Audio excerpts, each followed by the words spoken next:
validation, now I validate myself. Building inner strength, putting doubt up on the shelf. No more unnecessary drama, no more wasted time. Climbing higher constantly, making my own climb. Standing on higher ground, where excellence is found. My potential knows no bounds. Raising the bar, breaking ground. My network is my net worth. Choose your company wise. Surround yourself with eagles, not with sheep in disguise. Every interaction is a reflection of my brand. Quality over quantity, that's my personal command. Standing on higher ground, where excellence is found. My potential knows no bounds.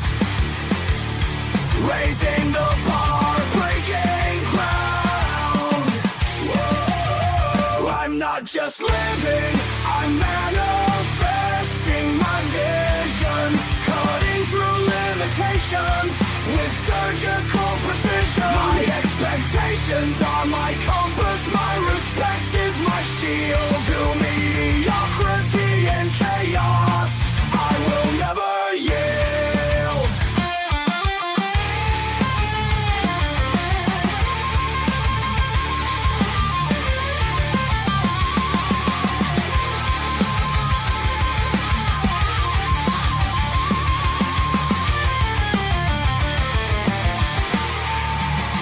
I'm not just living, I'm manifesting my vision. Cutting through limitations with surgical precision. My expectations are my compass, my respect is my shield. To mediocrity and chaos, I will never yield.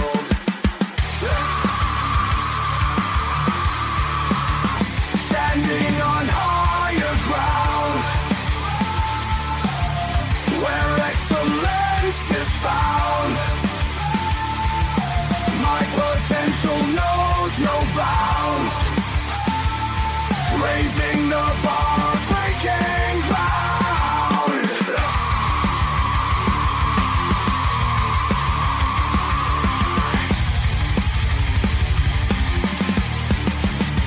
I'm not just living, I'm manifesting my vision.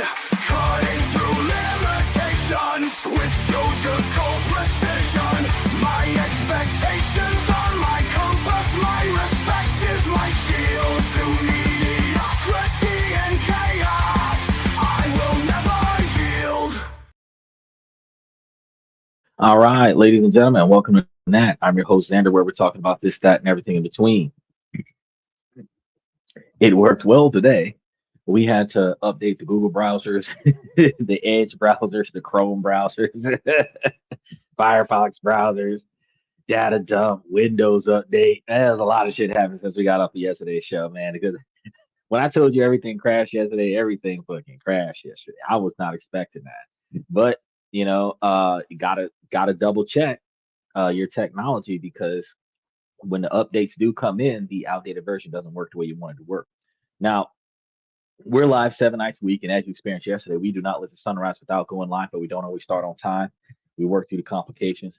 That's why we ask you guys to like, subscribe, also mash those reaction buttons while you're here, and then hit those notification buttons so that you can be reminded of when we do have shows coming up. We've got shows scheduled now. We're scheduling them through September, and I am literally like picking like Tuesday every week, boom, boom, boom, knocking them out. Wednesday every week, boom, boom, boom, knocking them out. So that by the time, by this time next week, I should have all of September already pre-scheduled. As we work on getting the scripts for the rest of this week, well, for the rest of this month and going into August. So I'm doing a good job of building a level of um feasibility for us. That way, I'm not drawn at two different situations because if something comes up in my personal life, instead of me having to rush that and crush this, this has been preset for the day, so I can prioritize something else and then come to the show and knock it out. And this is one of the things we teach you guys about planning and structuralizing and making sure that you're not burning the candle at both ends. Now, I want to give a special shout out to some of my members. Unc Andy and Steven. I know Steven had asked me about the um, places to go to get the treasury bonds. So I did a deep dive on it, and I didn't just go and get the links to the treasury bonds. I got all the places you can go to get it and all of the different ways that it benefits you, and certain hidden tax implications that might be there versus the ability to have some diversions uh, available to you from taxation because you have the when we start talking about tax exemptions, we assume that across the board there's no taxation, but it is in exclusion of state and local tax, which means that if you're living in other states like potentially California or someplace that wants to tax you on your money that you're getting from the federal government, um, they can. So if you're in a state that doesn't have local state tax and stuff to that effect, then it doesn't really do as much for you. But if you do live in one of those states where like the federal taxes, state taxes, local city taxes that hits you from different levels of government, then that's a very big plus when you start talking about investing. And that's one of the because some of the wealthiest people do live in states that have a state tax in addition to the federal taxation rate. And that tax exemption does benefit you for tax season because that money doesn't go to the state at all. It comes from the feds to you. So I put in some detailed information into the membership to kind of give you a heads up and an understanding as to what to do and how to do it. I have the URLs and I believe hyperlinks where if you click the hyperlink, it more than likely will take you directly to the website where the feds have the treasury bonds. So you can talk to somebody there and get more detailed information, build up your confidence before you take the transaction. You don't have to take my word for it. I always tell you, do your research. This is peer reviewed information. Michael's here on a regular basis, questioning my judgment to make sure that I'm providing you with the most up to date factual information as possible. And I do the best that I can with it. I want to say I'm about 90% accurate majority of the time. I still coined that one moment when I misspoke about Old Spice. And I'm on the fence about the discussion we had about canning foods. But out of non-monetary discussions, when we take those out of the equation, I have not gone wrong with your money so far. That's one of the things that I pride myself on. So the 90% accuracy is on your money. The other stuff that got nothing to do with your money, sometimes details change. And that's why I tell you guys on a regular basis, don't just take my word for it. Take the information I gave you and use that as a foundation to do your research so that you can get the up to date, in the moment accuracy before you take action. This allows you to make, save, and invest money on a regular basis in a more effective fashion. You're not acting on impulse, you're acting on knowledge and wisdom. Um, is that you're going to starve? You think I got 2,000 cans of Progresso soup in my I'm not going to starve. I got what 20 12 packs of the ramen noodles and I'm not going to starve. I got a nice setup of I can't believe that that's in there that could potentially last me for so long that I would be asking myself why do I go to the grocery store every month, right? You might starve. Steven might starve. Andy might starve. Not I, said the black guy. No, no, no. No, no, no. Because if we've got enough perishable, if we got enough non-perishable food stored away, then we can kind of do a little bit of lifestyle creep and then buy some other stuff that can be cooked around the house. And then you start seeing a lot of the cooking videos coming out because whenever I have the opportunity to cook some stuff, I do some cooking videos and put them up onto the podcast, which has been a long time. The 2,000 cans Progresso soup. Yeah, because when you were arguing with me about canning foods, first you have to make the meal, then you have to portion the meal out, then you have to heat it up in the jar and get rid of all the bacteria and seal the jar up to take the oxygen out of the jar and then put the jar away. Now you have pre-canned stuff that got the same thing. And when you think about Progresso soup, and the reason why I say Progresso over Campbell's chicken noodle soup, Campbell's chicken noodle soup is more broth and less like solid stuff, and Progresso soup is more solid stuff. So certain ones like the slow stewed roast beef, the chunky stewed beef, the gumbo, the what is it? Um, I can't starts with a B, but it's like I can't pronounce it. I'm trying to think of what it is. The something beef or Bailey beef or whatever the case it is. Some of those are some of the most popular cans that I collect, and it's like put it over a bed of rice. So you could buy the 20-pound bag of rice, and that 20-pound bag of rice, each can of Progresso soup, two scoops of rice, one can of soup, that makes a plate of food. So even if you ate 6 cans a day, at $2.50 a can, you're eating like $15 a day with the rice and you're over full, right? Now, not too many people think that way, but when you start talking about cooking on suffrage, wait, we don't have hot water because we don't have fire because we don't have electricity, right? But you crack open that can of chicken noodle soup, or not the chicken noodle soup, but the Progresso soup, and you can eat that shit straight out of the can. Eat it cold straight out of the can. 2 cans of meal, 3 meals a day, because there's solid foods, meats, vegetables, and everything on there. You get some of your nutrients, your daily nutrients, and then there is broth in there, so you get a liquid substance.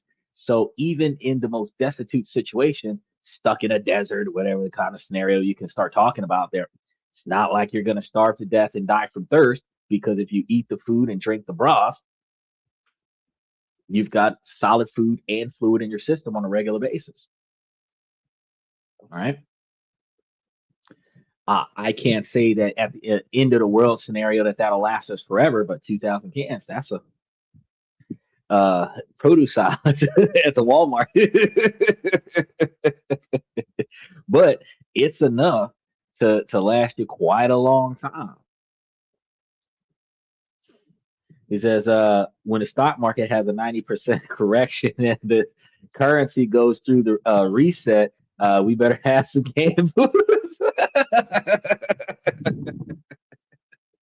Well, so the stock market's not wrong right now, and that's what the wild part is. So they call it a correction because the stock market takes a dip because society makes an impulse decision trading on emotion, and then they undo their decision. That's the correction. And they put their money back. Some people take losses, but the stock market goes back to normal. That's the correction. The fact is that we are at war, and we are at war over oil.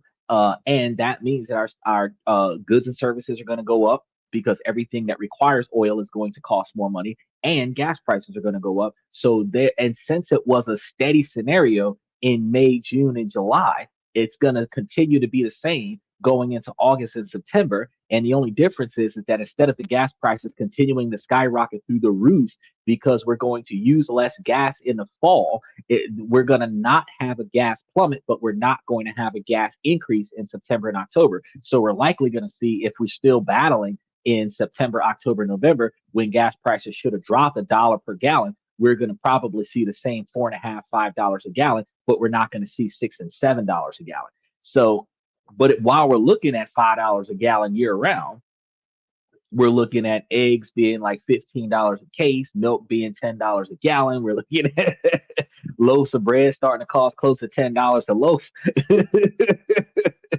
Shit's gonna start getting expensive because the cost to ship products is going to be higher because of the cost of fuel to drive them across country.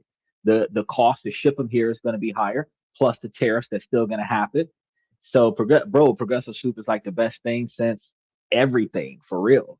Progresso soup is the best thing, and they have multiple different flavors, so you don't have to get the same thing. You can, and I'm like a stock boy at heart. That's like OCD comes out because I'll buy all of the flavors that I like off of the shelf, and then I'll go to my house and I'll organize them by flavor on the shelf so that I know how many of each one I've got.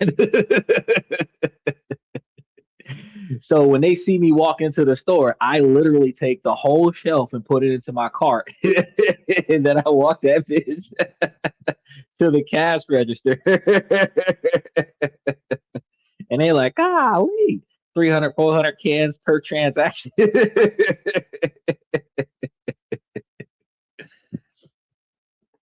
But I mean, hey, you might have been joking. Progresso suits sound good, but oh no, you said Progresso suits sound too progressive for me.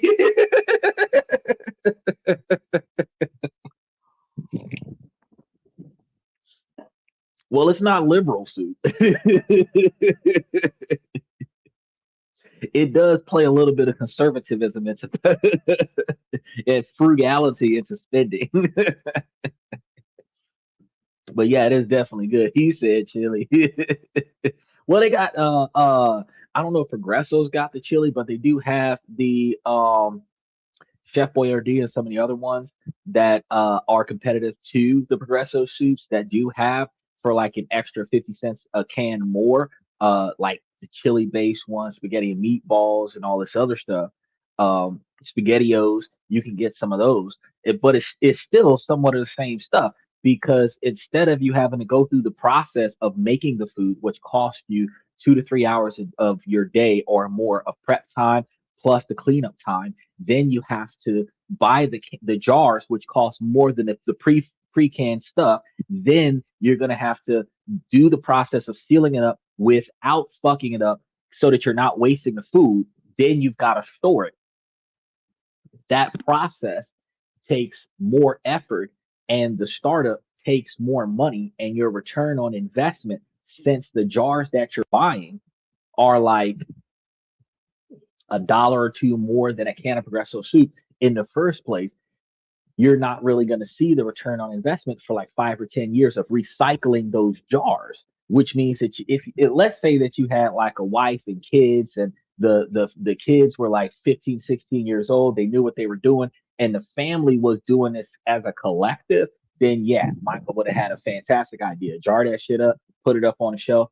We're storing next month's food this month and eating last month's food this month. That behavior pattern would be a fantastic scenario because you would have built up a routine and you would be saving money over time. But to start this year doing that and building a habit, it costs too much to start up and the learning curve is too much, and not too many people have the patience or the availability in their work hours to perform such a task. He says, a hornmeal, stag, chili are good. Yeah, I like those flavors as well. He says, I buy dehydrated water in a can. I have not seen dehydrated water.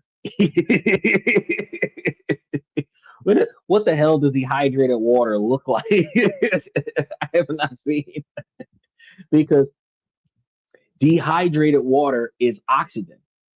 Because if you take the hydrogen atoms out of H2O, it is just oxygen. So if you got dehydrated water in a can, you've got a fucking oxygen tank.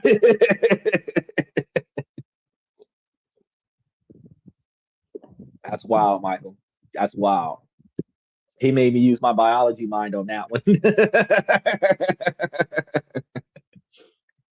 um, but here on this and that, where we talk about this, that, and everything in between, we have a different topic every night of the week. Sunday, we have questions and comments from the fans. Monday, Tuesday, and Wednesday, we talk about business and politics. Where on Monday, we talk about how politics negatively impacts your ability to make, save, and invest money. Tuesday, today, we talk about different ways to make money, save money, invest money. Today, we're going to be talking about Roth IRAs and 401ks and other such stuff.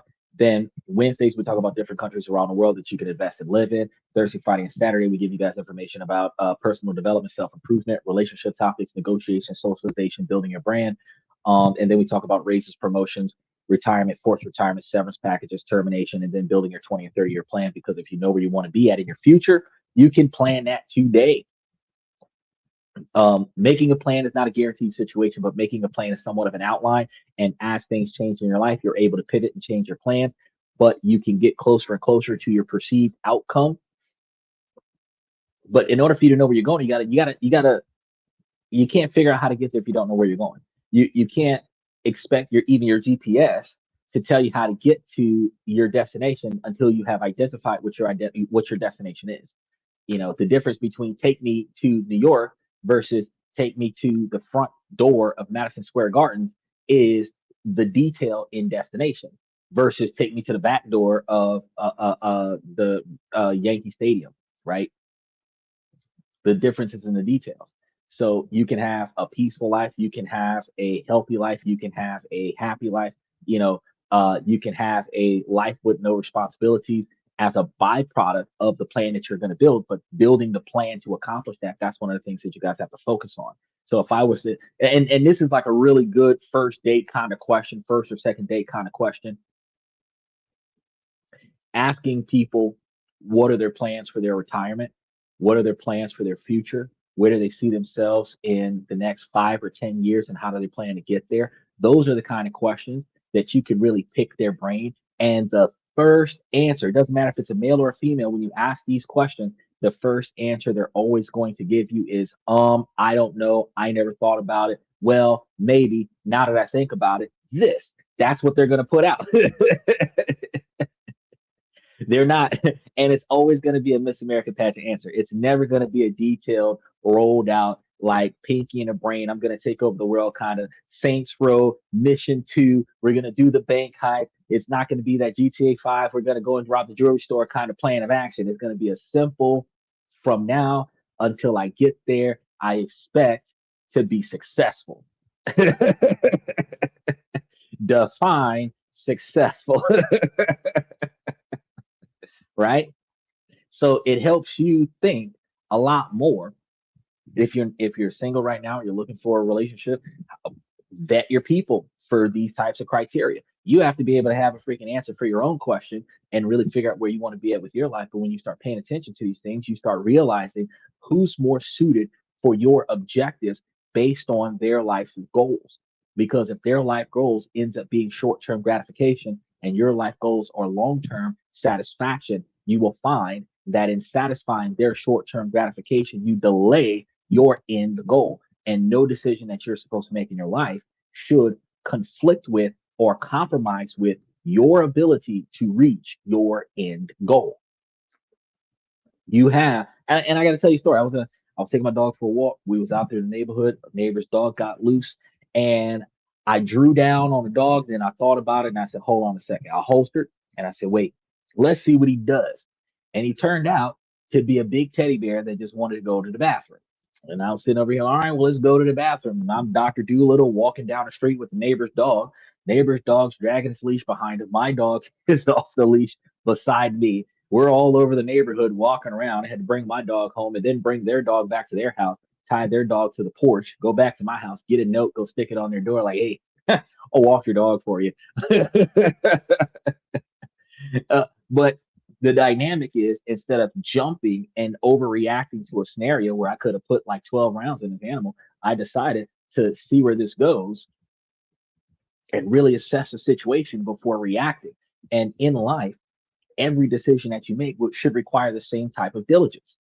Before you invest in something, do a little bit of research on it. Do enough research to feel confidence in your transaction. Before you buy something, don't just buy it because you want it. Buy it because it has value to you. You know, you want to make sure that the things that you're trying to accomplish, you start researching. And here's a funny thing before we start getting into these Roth IRAs that people don't even think about. You have certain parts of your life, certain phases in your life where the outcome is not certain. Your outcome is not certain. You have a positive outcome, you have a not so positive outcome, you have a terrible outcome. You cannot plan for all of the worst things that could potentially happen in your situation. But you can plan for some of the bad things You can plan for some of the mid-level things, and you can plan for some of the good things.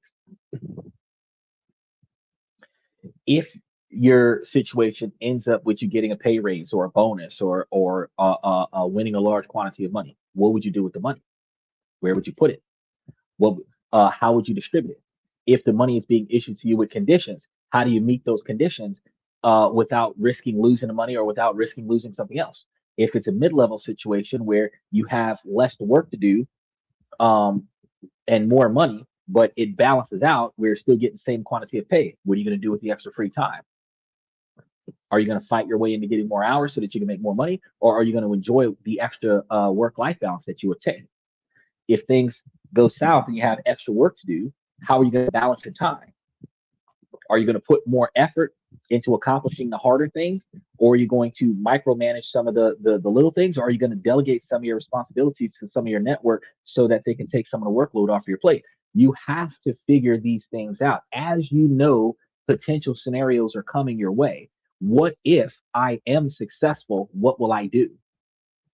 And that actually takes the wow out of success. What if I won an Emmy for my podcast? If I've been planning for that moment long before I won the Emmy, I'd be ready for it. Right? What if Triple H wanted me to jump up on stage and be a part of WrestleMania? If I've been contemplating that for so long, that to the magnitude that I even got my own intro music, I'd be ready for it. Right?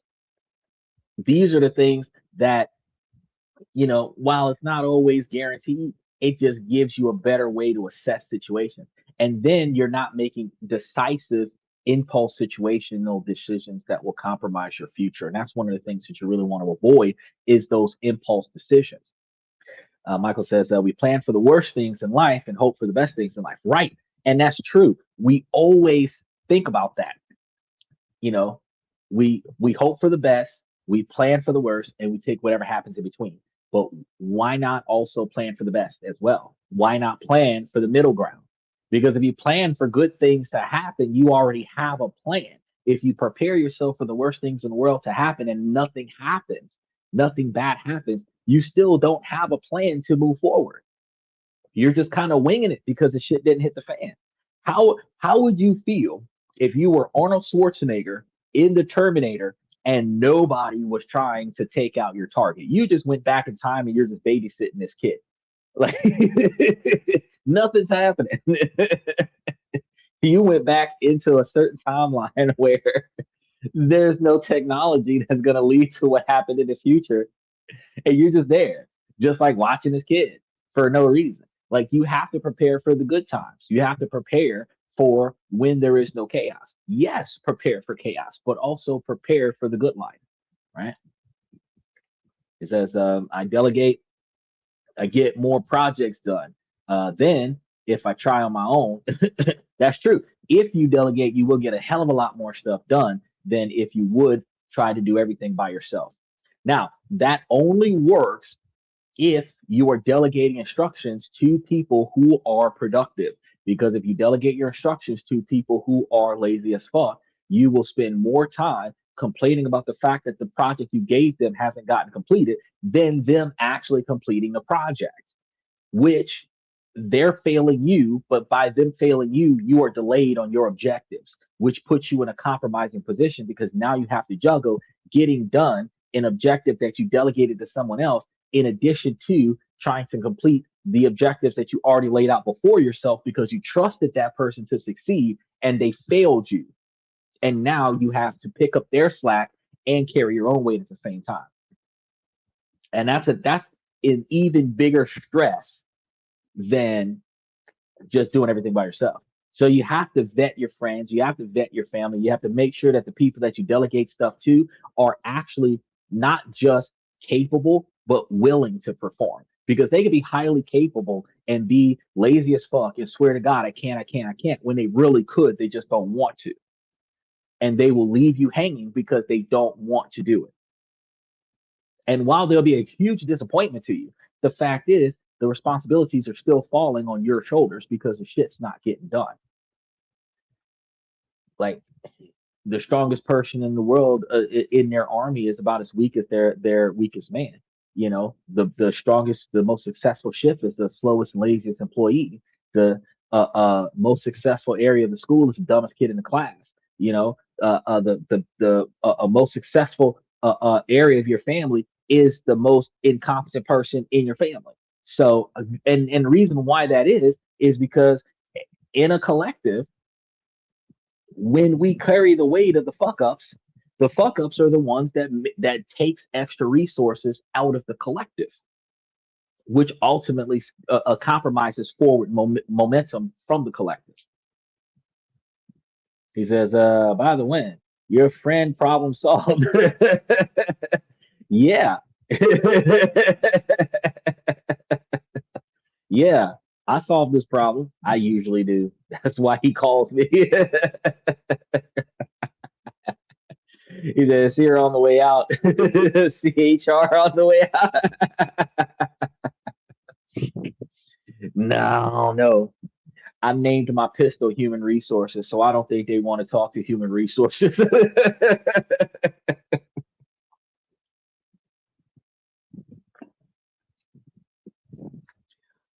So today we were supposed to be talking about Roth IRAs. So I know that you guys probably have heard that Roth conversions is just paying your taxes early, right? So let's get down to the bottom of this. The truth is that, in a way, that is the case, but it is also what almost everyone gets wrong because it's not just about paying a tax bill. It's a strategic swap of paper for control. Now, for years, the savviest investors have used this one move to trade a small voluntary tax bill today for future with zero taxes on their growth and, most importantly, zero forced government withdrawals. Right now, most of the advice out there, thousands of videos and articles, boils it all down to one question: will your tax rate be higher or lower in the future? And while that's a piece of the puzzle, it's a dangerously incomplete picture. It This is the fundamental transformation that happens to your money. Now, it also misses what is actually going on behind the curtains. So we're going to, oh goodness, um, take a look at this because we've been talking about this for a very long time, and we've seen some of the costly misunderstandings. We've seen some of the paralysis that's caused by conflicting advice. People hear about Roth conversations and their conversion efforts. They know that they're supposed to be a good thing, but the why usually gets lost in a sea of jargon and tax bracket guesswork. They're told that it's about taxes, but it's really about the power. And it's the power to decide when, how, and if you ever pay tax on your retirement savings again. Today, we're going to pull back yet another curtain. We're not just scratching the surface here, we're breaking down the technical swap at the heart of a Roth conversion. And usually, when we cover a topic, we never cover surface level information. We take it down to the meat and potatoes of it. We get down to the pork rinds and we really get in there and give you guys a clear understanding of what's going on. So, we're going to be exploring why this isn't just a prepayment of taxes, but a fundamental change in the legal and financial structure of your retirement savings. Now, we're going to walk through step by step what's really happening when you move money from a tax deferred account to a tax free Roth account. I know that not a lot of people have heard about that.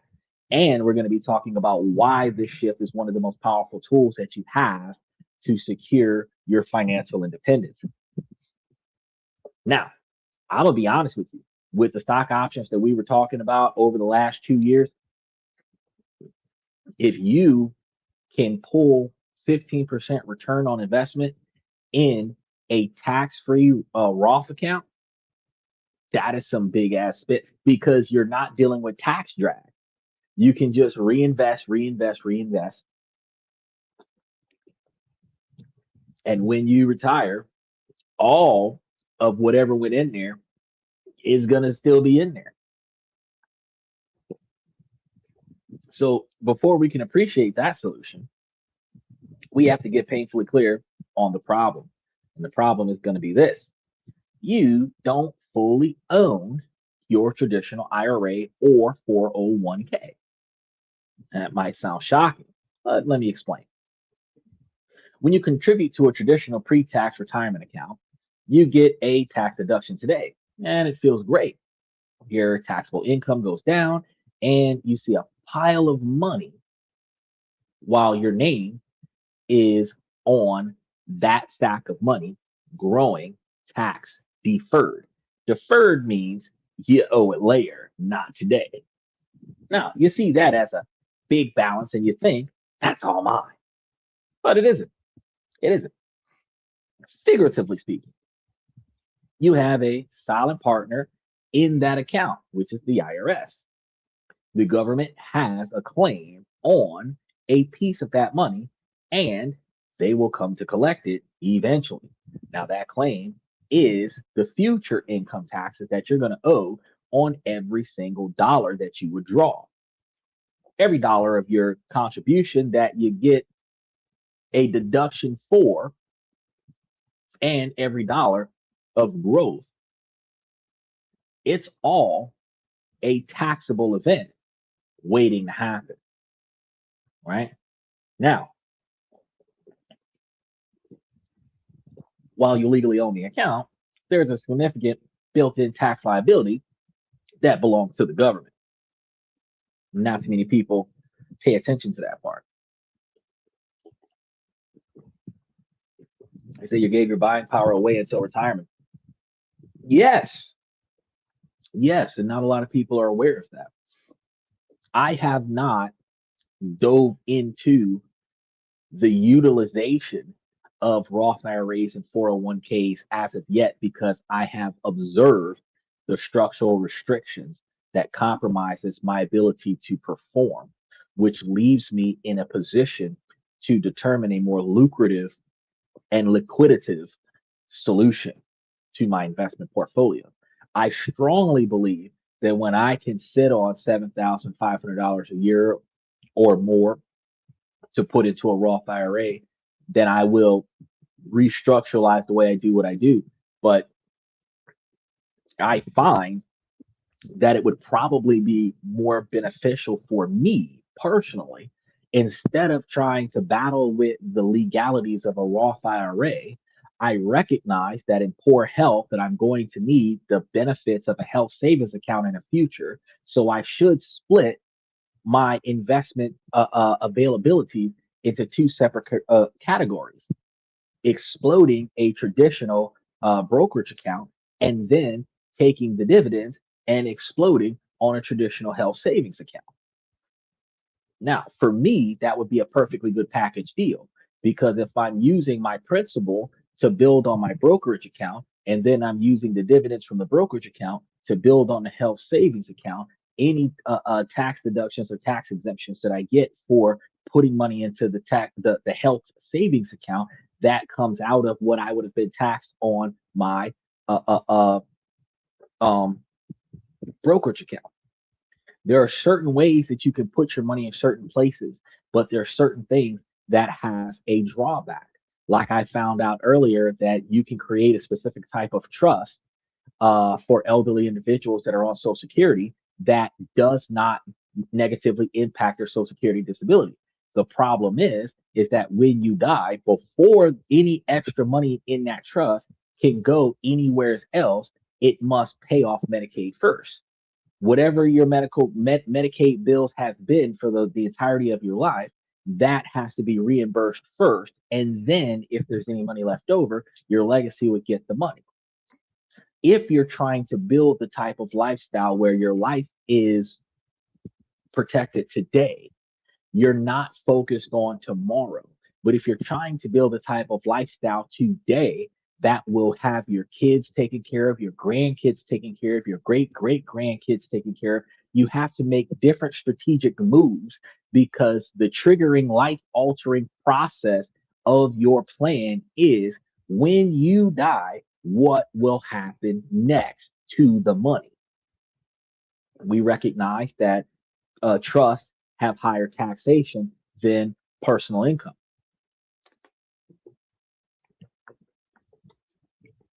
We also have to look at what deductions does a trust benefit from.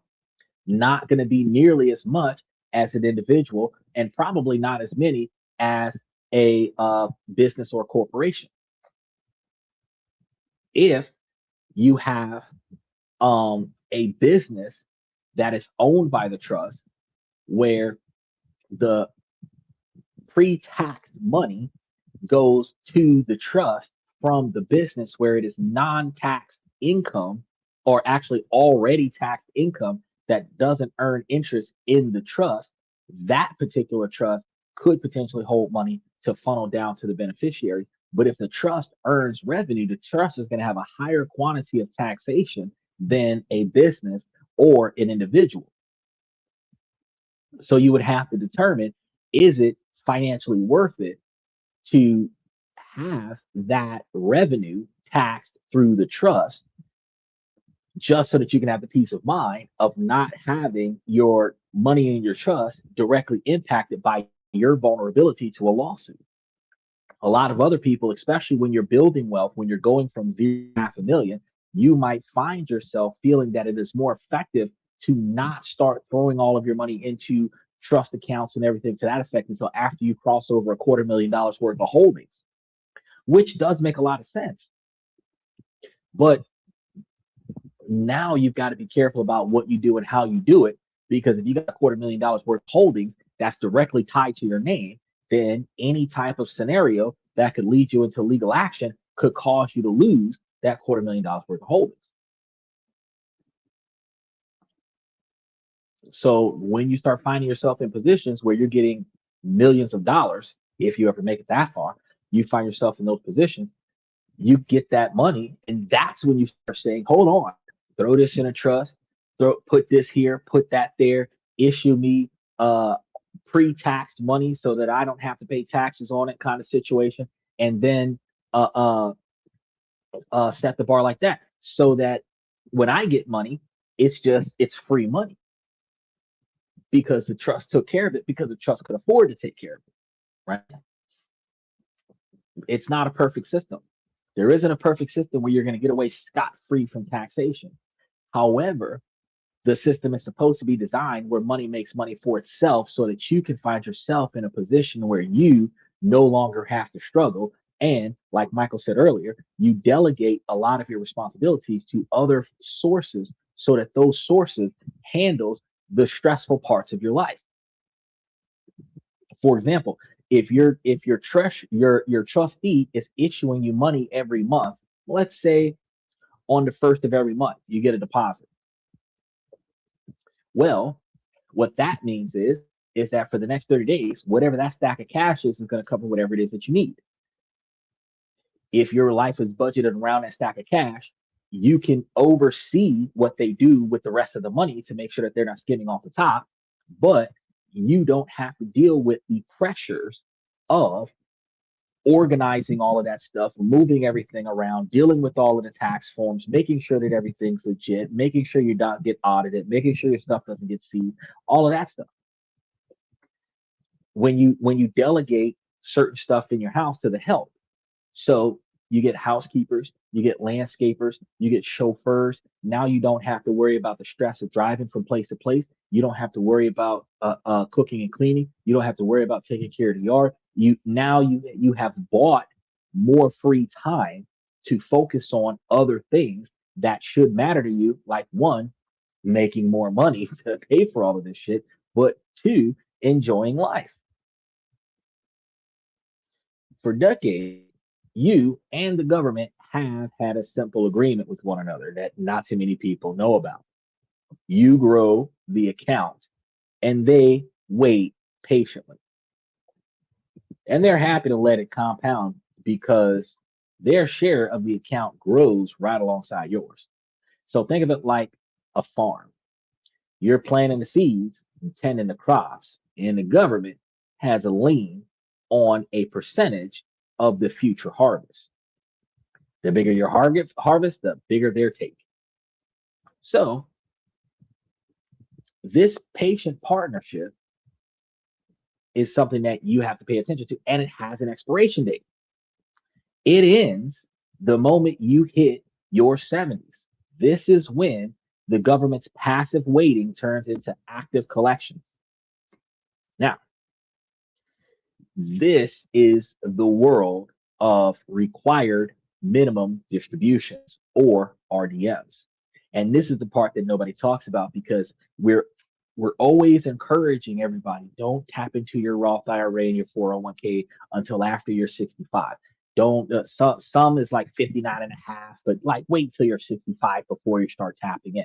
No one ever tells you that if you don't need to fuck with that money, once you hit 70, they start forcing you to spend the money. Yes, they are forced government withdrawals. Starting at a certain age, the IRS will mandate that you withdraw a specific percentage of your tax deferred accounts each year, whether you need the money or not. That's something that already exists right now. The Secure 2.0 Act updated the schedule for this process. The RDM or the RMD age, which used to be 72, rose to 73 starting in 2023. It is scheduled to rise again to the age of 75 starting in the year of 2033.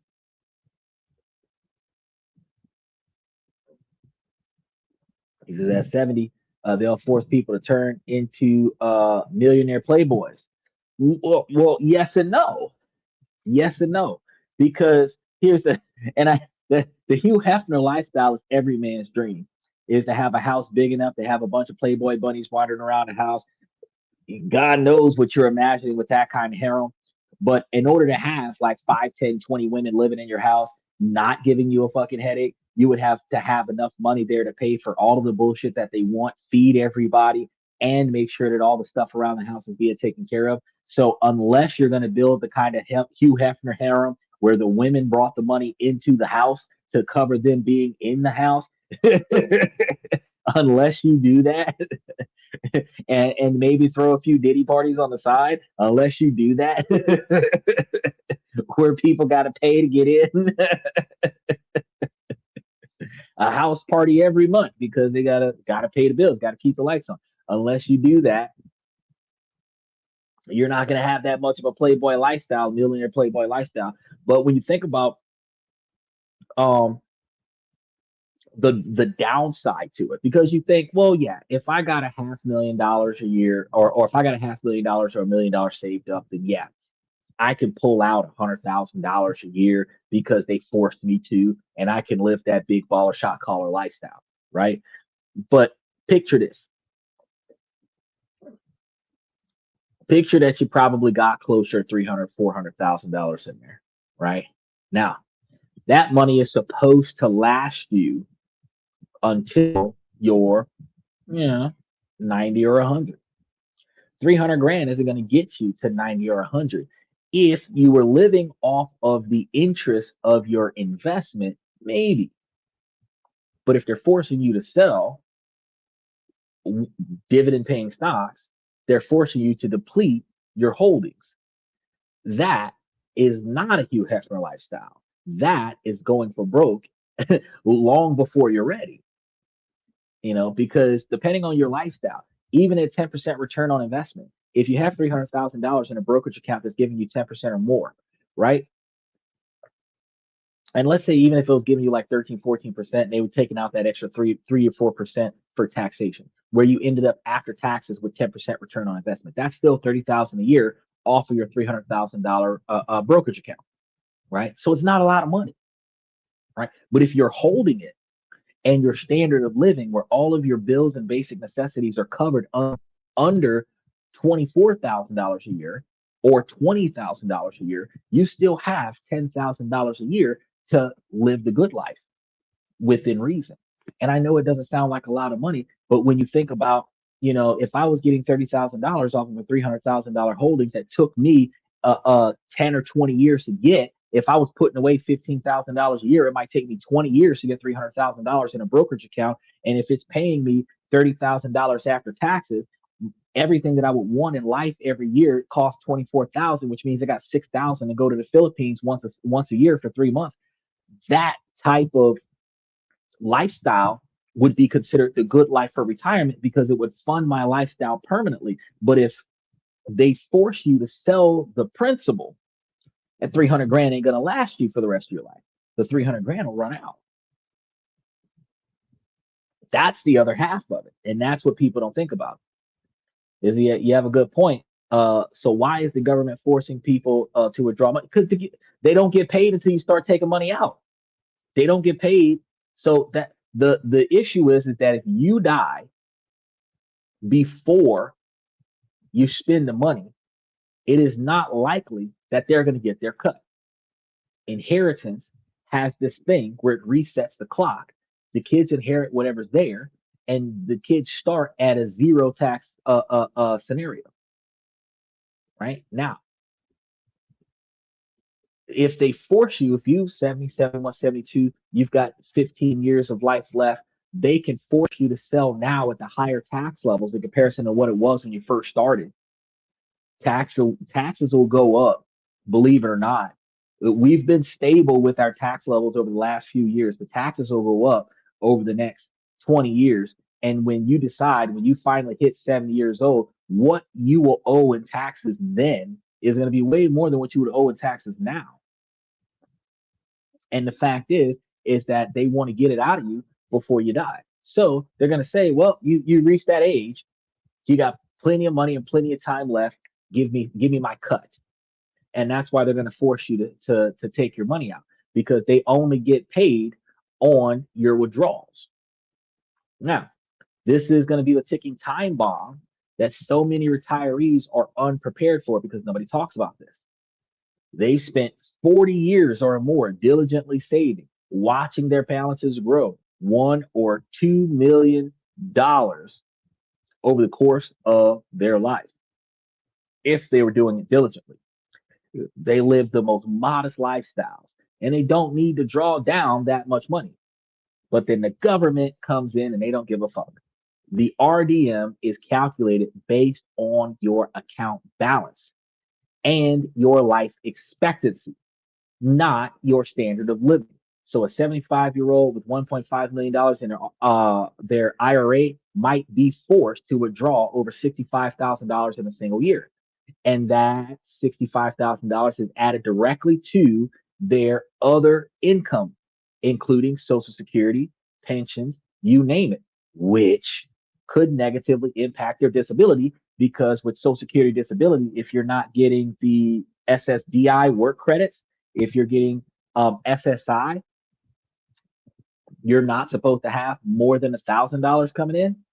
You get $65,000, which is ultimately more than $24,000. They kind of stop giving you money. And then you got to recognize that all of this being added to everything else is going to get taxed at ordinary income levels. This is going to be where the disaster starts to cascade. First, this forced income can single-handedly push you into a higher tax bracket at the most inconvenient time, especially if the stock is plummeting. You carefully planned your retirement budget, and this is going to be suddenly blown apart as RDM forces you into a higher tax rate, only with the Roth IRAs, not with the brokerage account, not with the treasury bond, right? The IRAs and the 401ks and shit, the tax deferred plans. He says the government wants their cut. You should have known. You seen what Trump just did with that bill to say no gas, no mono gas cars in California. You see what they did, right? They said nope, California can't make decisions anymore. We want our money.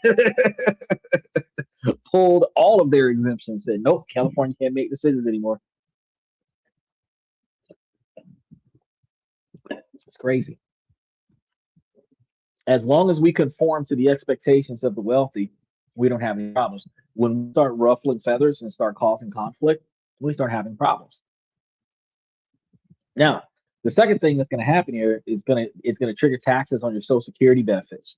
That's what sucks because many retirees are surprised to learn that their Social Security can be taxable if your combined income goes above a certain threshold, which is up to 85% of your benefits that become taxable. All right. So this is a situation that not a lot of people in their retirement phase ever face because they're not actually going above that threshold. A forced RDM can easily push you over the threshold. So the third thing, this is going to be yet another problem. It's going to trigger what is called retirement surtax. And this part sucks even worse. Medicare's income related monthly adjustment amounts, or IRMAA. This is one of the most punishing and least understood stealth taxes in retirement. Because if your income from 2 years prior goes over a certain threshold, your monthly premiums for Medicaid Part B and Part D skyrocket. So let's be clear how this is going to work because it's a trap. Your Medicaid isn't a gradual increase, it is a series of cliffs. Your income is measured based on your tax return from 2 years ago, which is one of the reasons why certain people cross over a certain age limit and don't file taxes.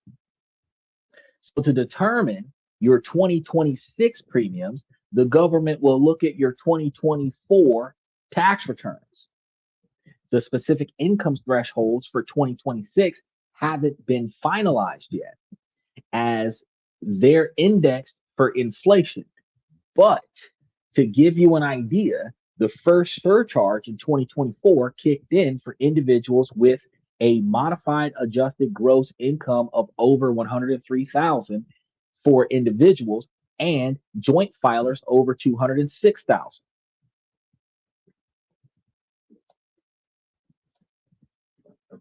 It says people are asking the Secretary of Treasury, why the government does not abolish capital gains tax.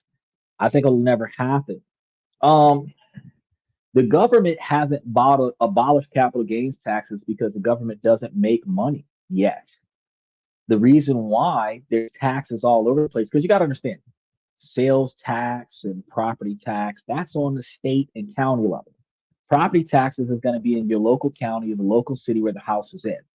Your grocery money that you're spending when you're buying stuff, that's state level money. Then you have your income tax money that goes to the federal government. So Congress primarily gets paid with federal income tax money, which is the money that you made from going to work. Your local governors and senators and shit like that gets paid from your sales tax money. Your local mayor in your city might get from your property tax money. It's tiered like that. So you got to understand there are all of these people working in the government that are getting a paycheck. But what product does the government sell to make money besides prisons, which are privately owned? The government does absolutely nothing. to make money to pay for government employees. So where are they going to get the money from to pay the government employees? Take the military, the soldiers that are in Iran right now getting hazard pay to blow up people in a completely different country for oil. Their salary is based on years served and their rank. What sales is the United States government making, turning profits on to pay for those soldiers? They're not. So the problem is, in order for the government to function, it has to get money from its people. Now, Donald Trump said that he was going to start making or utilizing the money that the government seizes from criminals to invest so that the government can actually turn a profit off of the money that the government holds so that the government can pay for itself. If that goes into fruition, where the next president doesn't put a stop to that, then we would see in probably 10 or 20 years the government no longer require capital gains tax because the government would pay for itself. But until it pays for itself, it will continue to have capital gains tax. If it starts paying for itself, they may reduce capital gains tax. And whichever president does that, it's going to get 2 fucking terms guaranteed because nobody wants to pay taxes, but everybody wants benefits from the government. Whether you're a Republican trying to devalue a Democrat, or you're a Democrat and you need resources, you're going to want the government to give you stuff that you don't have to work for. Nobody will say, I don't need that. If the government was offering free houses, everybody would try to get one. Some people try to get two, right? If the government was offering free cars, everybody tried to get one, right? If the government had freaking iPhones and Samsung smartphones on a free phone plan instead of them bootleg ass flip phones, everybody would be trying to jump on that Safe Light plan with unlimited internet, unlimited texting. Everybody be trying to jump on that free Safe Light plan because we don't want to pay for shit. We want stuff, we just don't want to pay for it. So that's why, and there and I with all of the stuff that I've experienced in my life, I probably should run for political position. I'm not gonna, but I probably should. And this is one of the reasons why they say that you got to be over the age of 35 to run for president, because you learn these things. And one of the reasons why you see the majority of politicians over the age of 60 is because they learn enough, which means I got 20 years worth of knowledge to gain to be able to be in that position. And I'm like 41 right now. In order to learn that, damn, that's why they do what they do. And nobody really understood that. And no politician is going to break it down that fucking simple. Is that the government doesn't make money, it spends it. And the only way that the government can spend money is if it gets it from the people. And that's one of the reasons why the defiant people that are talking to law enforcement tries to talk down to law enforcement and say, I sign your paycheck. No, the fuck you don't. Donald Trump signs your paycheck. The fact of the matter is that you gave your money away and that guy gave the money to and they're paid to kick your ass. So no, you didn't pay that guy directly. If you were the fucker that was writing checks to your local police department and you got the bumper stickers all over your car that says, I support the police, when the police pull you over, they're not going to treat you like shit. Because odds are, especially if you're a high donor to that local police department, they know who the fuck you are. So when their superior, I want to talk to your supervisor, you call the supervisor, and Xander from this and that is on the traffic. Xander, he donates to us every season. Let him go. That's how you get that kind of behavior. I'm not saying by the police department. Special shout out to OG Kicks. But what I am saying is that if you really want to say that you signed a police officer's paycheck, start donating $10,000 a year to the police department. And I just want to point out that police departments are a government funded agency that does not turn a profit. So you should probably look into While I don't agree with police treat people, you should probably look into, talk to your CPA, talk to your tax agent, and look into if donating to local law enforcement and obtaining that voucher for that donation is a dollar for dollar tax deduction the way it is donating to your local school.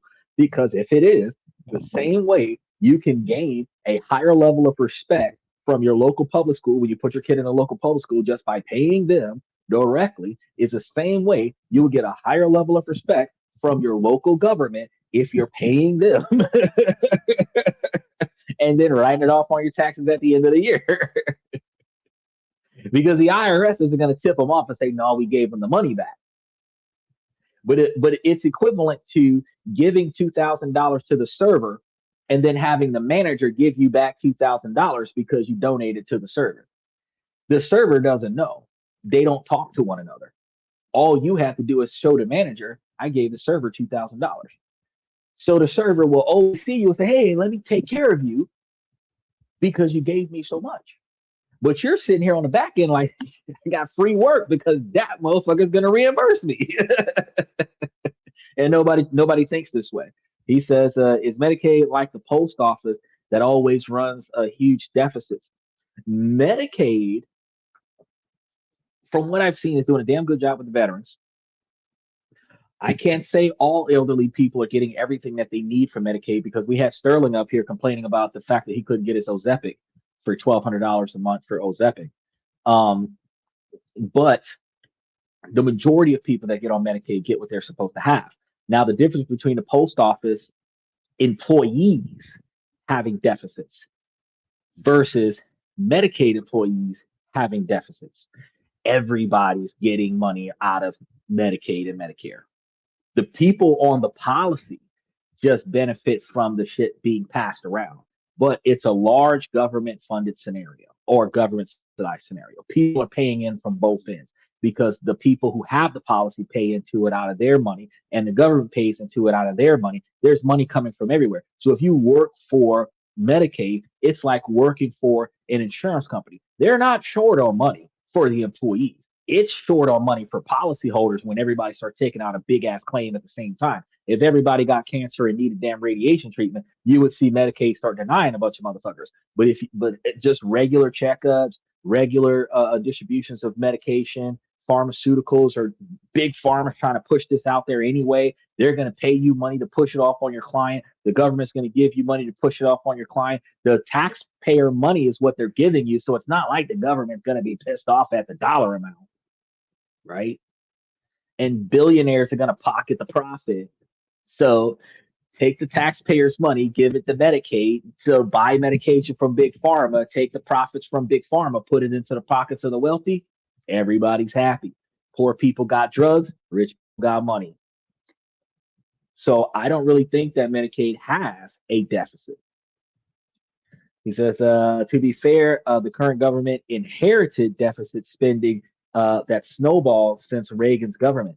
Well, but to be fair, before Donald Trump in 2017, we were looking at well over $300 trillion in debt.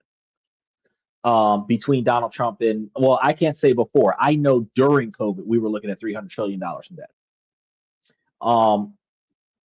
And then after the tariffs were put in place by Donald Trump, we went all the way down to 30 trillion. Now what Donald Trump is doing is going to push us to 35 trillion. A lot of diehard Republicans say that if Kamala Harris would have gotten into office, they would have destroyed the government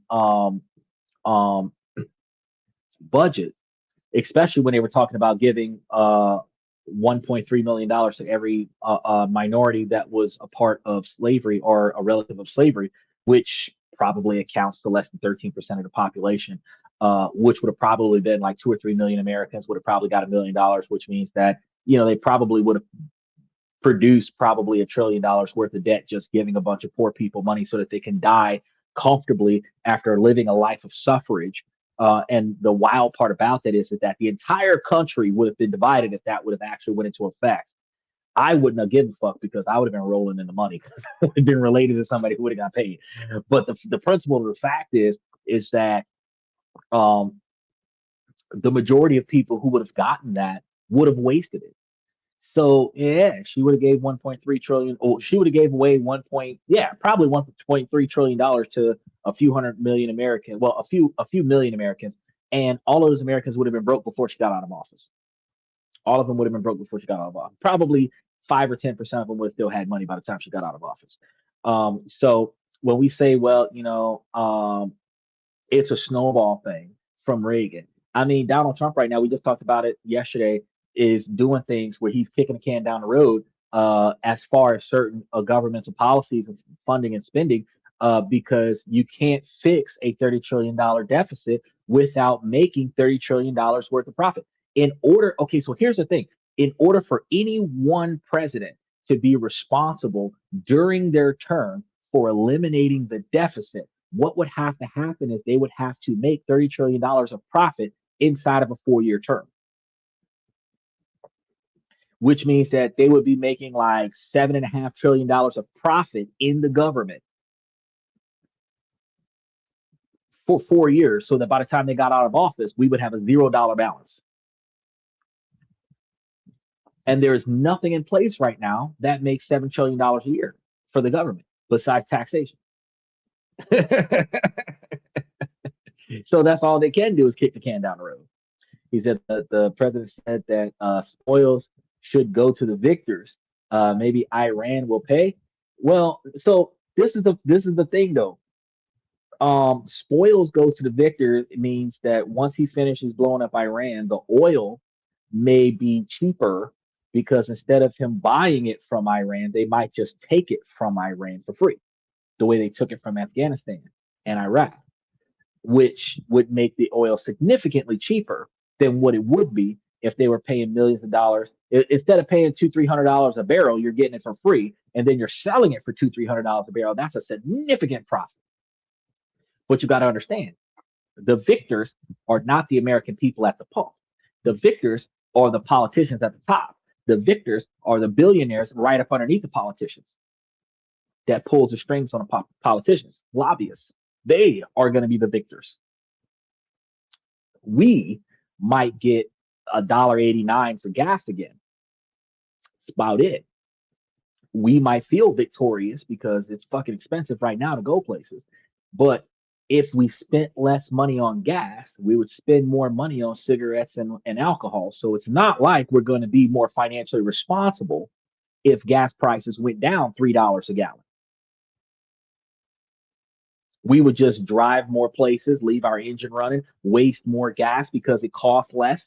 We wouldn't be more responsible if gas costs less.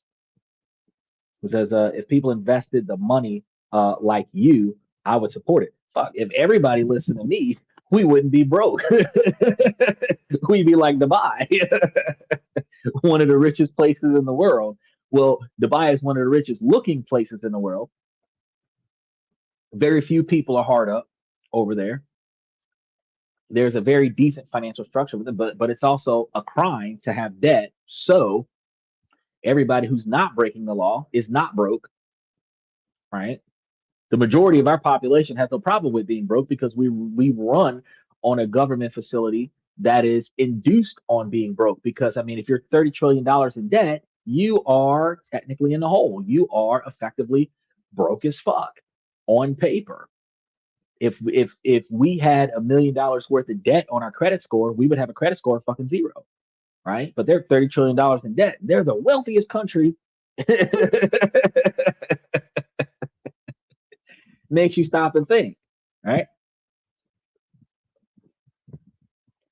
Because if you had a $500,000 house and $250,000 worth of student loans and $150,000 finance car on your credit report would be shit, right? But we got a $30 trillion that we just juggle. We just juggle. It's a crime to have debt. So all the people in the U.S. are criminals. It's a crime in Dubai to have debt.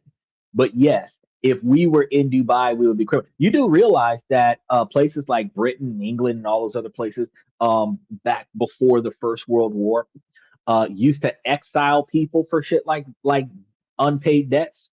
Debt like having unpaid debt was the type of crime that would cost you to lose your life. So you either fled the country to prevent from experiencing penalties, or you were exiled from the country. That is where America came from. So when people complain about immigration, where Mexicans are coming to America for without visas and passports and shit, I'm sitting over here thinking, hey, don't hate me, but that's how this country started. Where people were in another country and for whatever reason said, fuck you, I'm out. And they went to America and developed what is now America, you know? And if it wasn't that, it was the other side of things where with criminals and everybody like that, because everybody else does exile. We don't do exile, and everybody else were like, get the fuck out of my country. And they just sailed on a boat till they hit Plymouth Rock and was like, oh land, who are these guys in the dresses? With the buffalo and the alpacas. Oh, they were here first, but they're gonna share our land. Let's give them some blankets, dude. Everybody's got the flu. Who cares? Let's have dinner. I just gave you guys all of Thanksgiving. But this is our history. This is our history. It's more gruesome than the way I just acted it out, but this is our history. Is a good point. The UK sent people to Australia and the US, right? But the people in the Australia, Ireland, because the Irish used to come and sell themselves into slavery to pay off their debts. There were plenty of people. So African Americans weren't even the only slaves that existed. They're just the only ones that people talk about because everybody's fucking bitter. But the truth of the matter is that anybody who owed somebody something could sell themselves or their children into slavery to pay off a debt. And prisoners of war in Africa, where black people were selling black people as slaves because they were property after they were conquered. So if one tribe took over another tribe, anybody who survived became property. Those people got sold to the white man for goods and services, and then the white man put them on a boat and sailed them to America and sold them to the highest bidder, and that was a slave trade. So, everybody's hating the man for reselling the merchandise, but ain't nobody really hating on the first black guy that sold the second black guy to the first white guy for him to sell it to the second white guy. So I'm sitting over here thinking, if I was the black guy that was selling all the black guys, I kind of wouldn't be mad at none of the white guys, would I?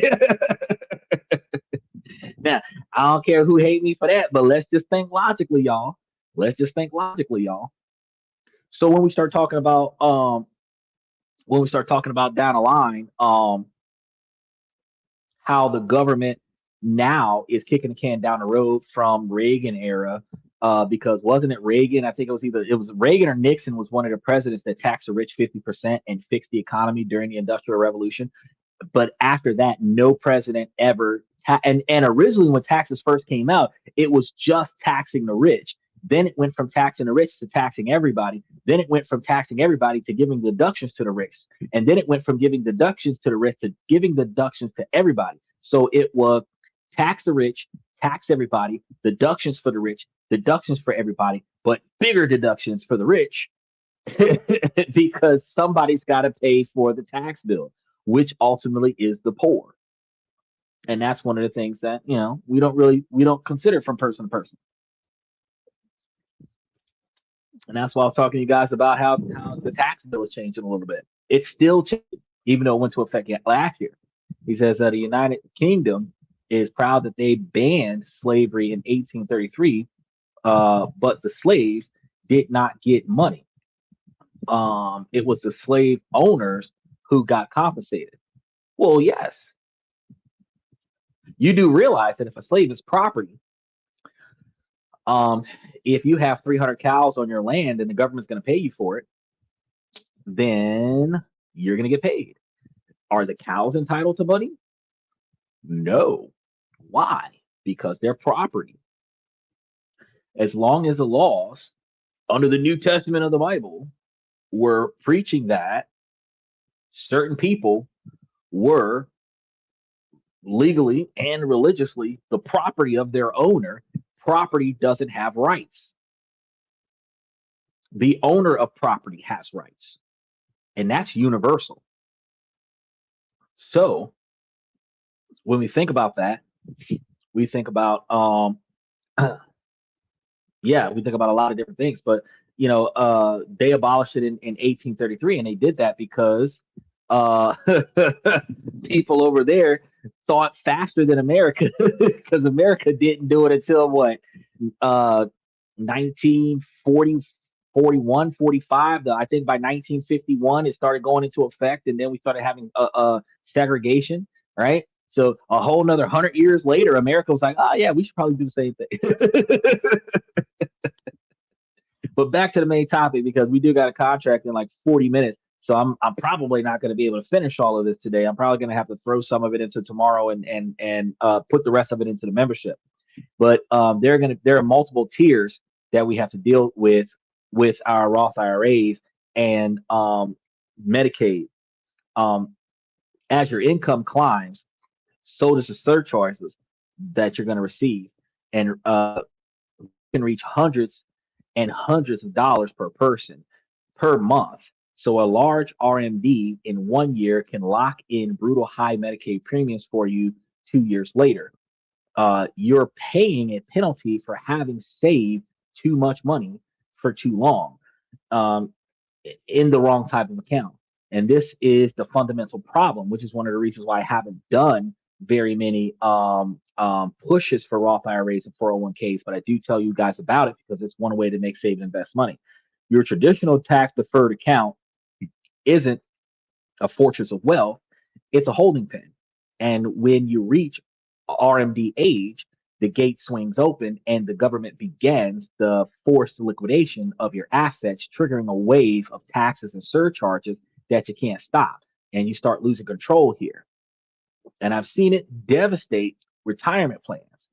And this is going to be the tax landmine that you're sitting on. So the question isn't if it will go off, but when. And a Roth conversion is going to be the only tool that you have to surgically disarm this. He said, U.S. did it in 1865, I believe. No, we I would have to do the research to verify specifically when it actually happened, but we actually pushed slavery sometime around the Civil War.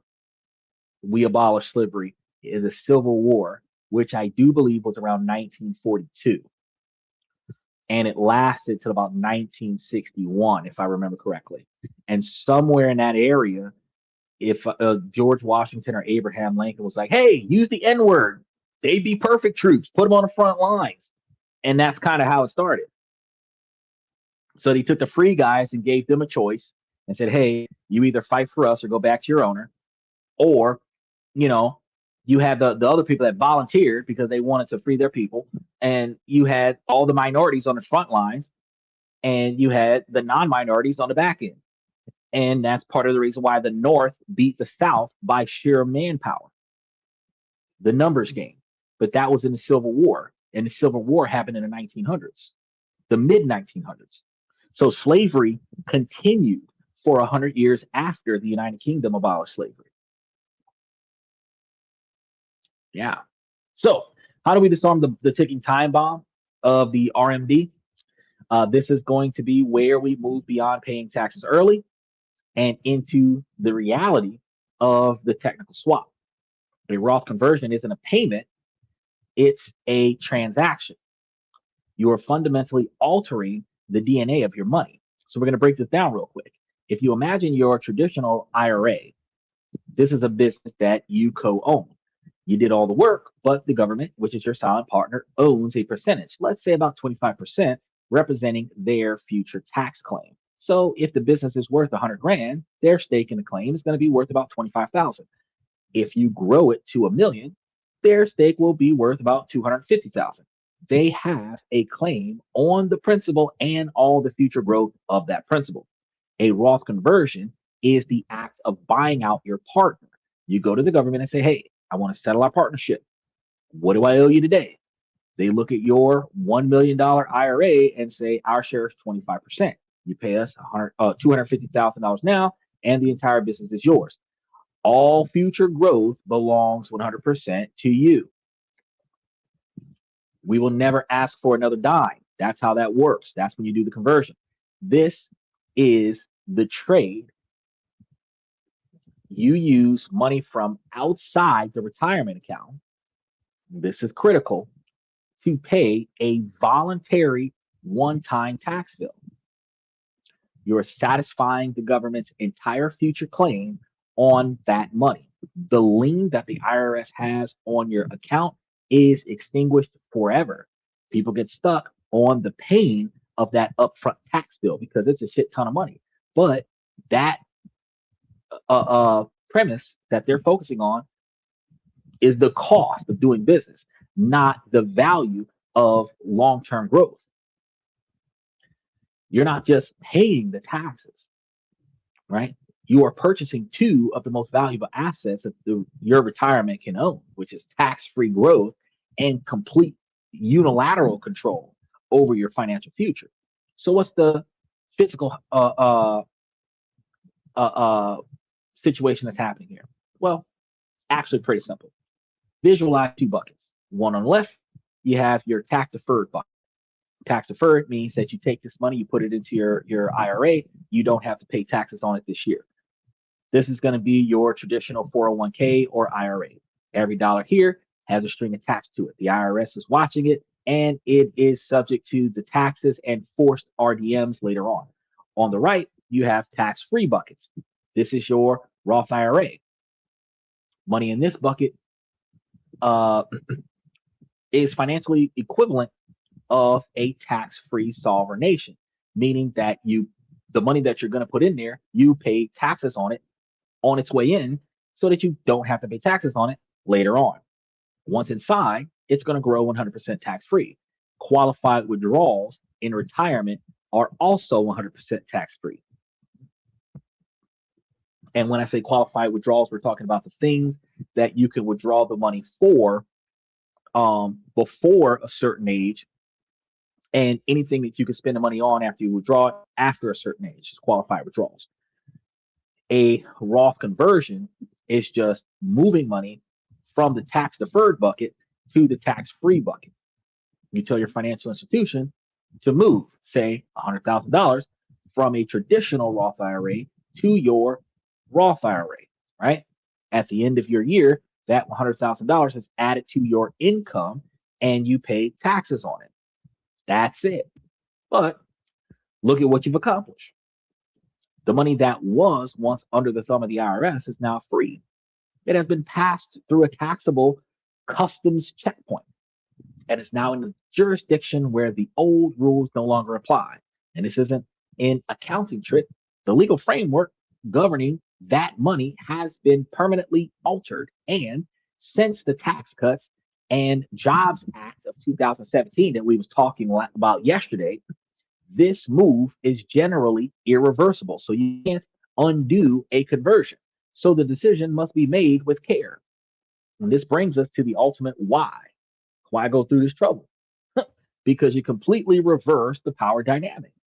By moving assets to tax-free buckets, you achieve two transformative goals. First, you get tax-free growth forever.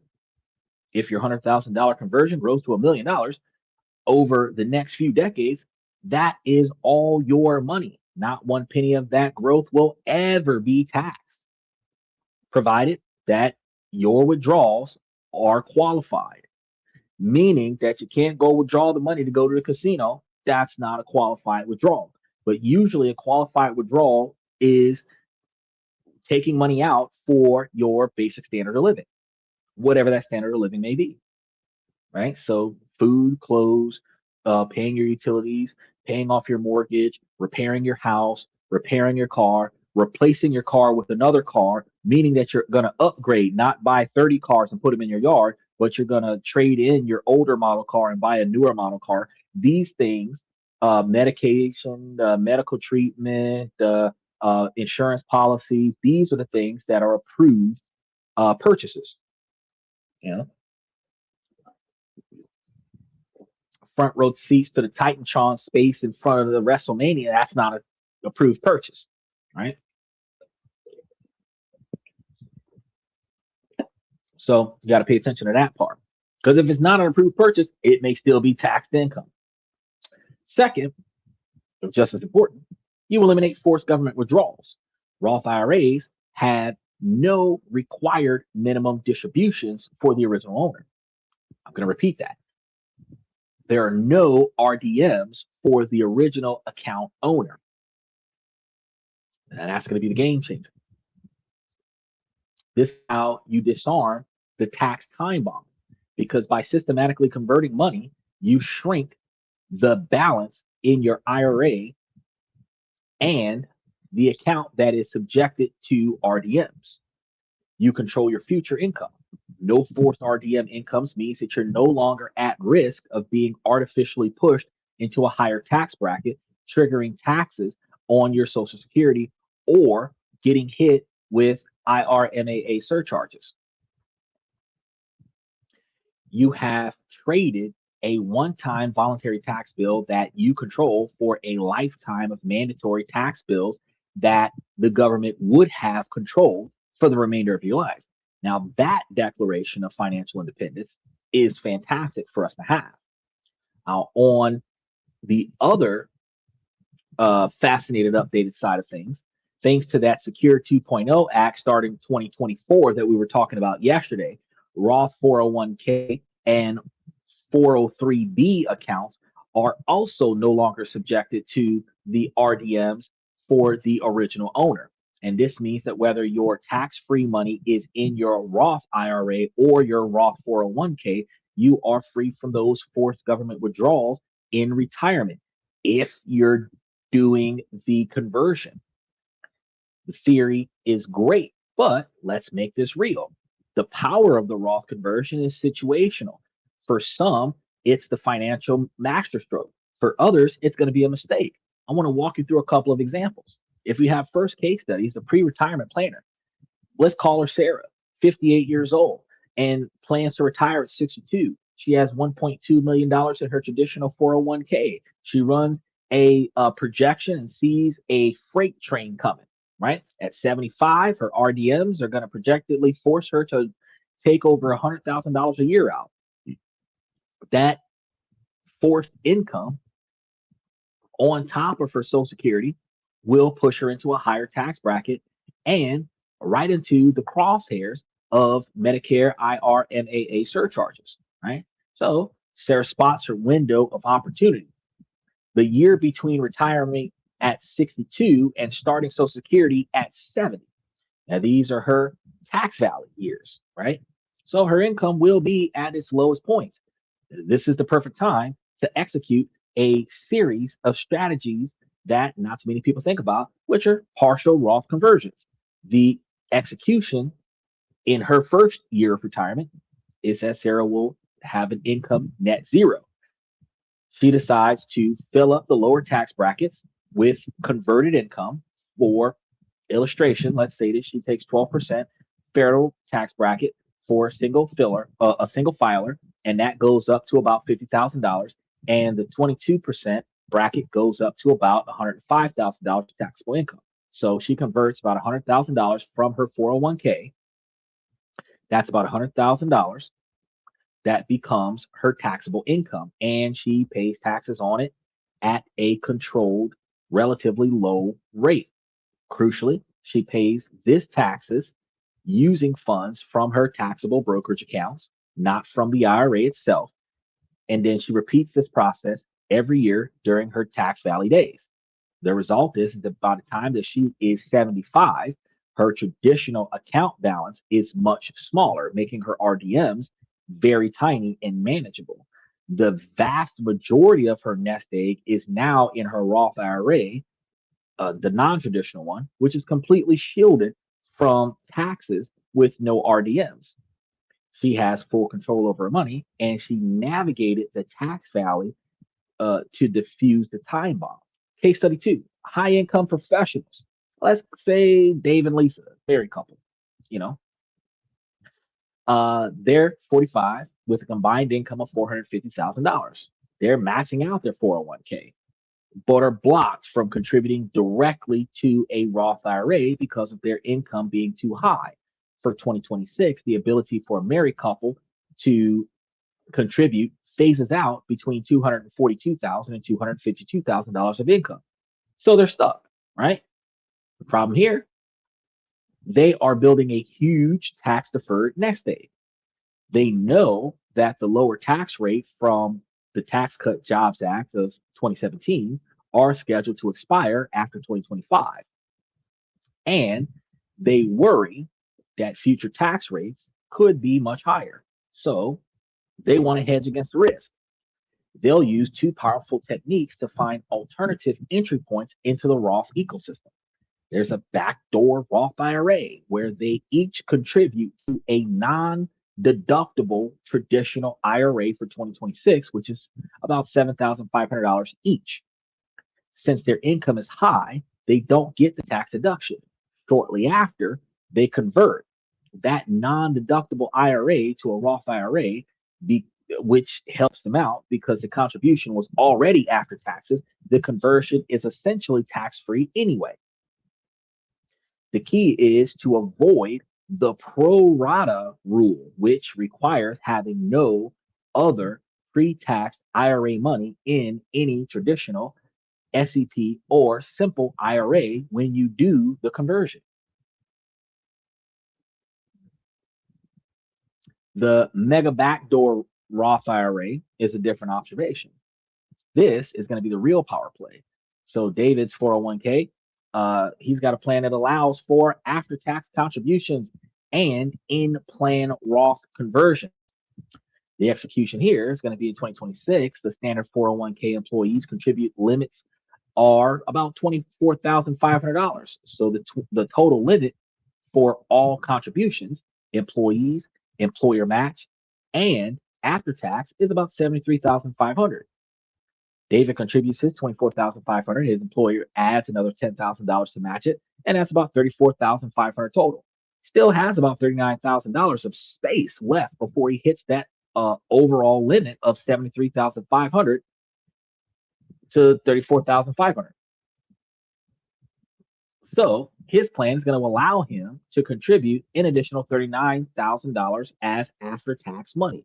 As soon as he does, he executes in plan conversion, moving that 39,000 into a Roth 401k part of his plan that is tax free.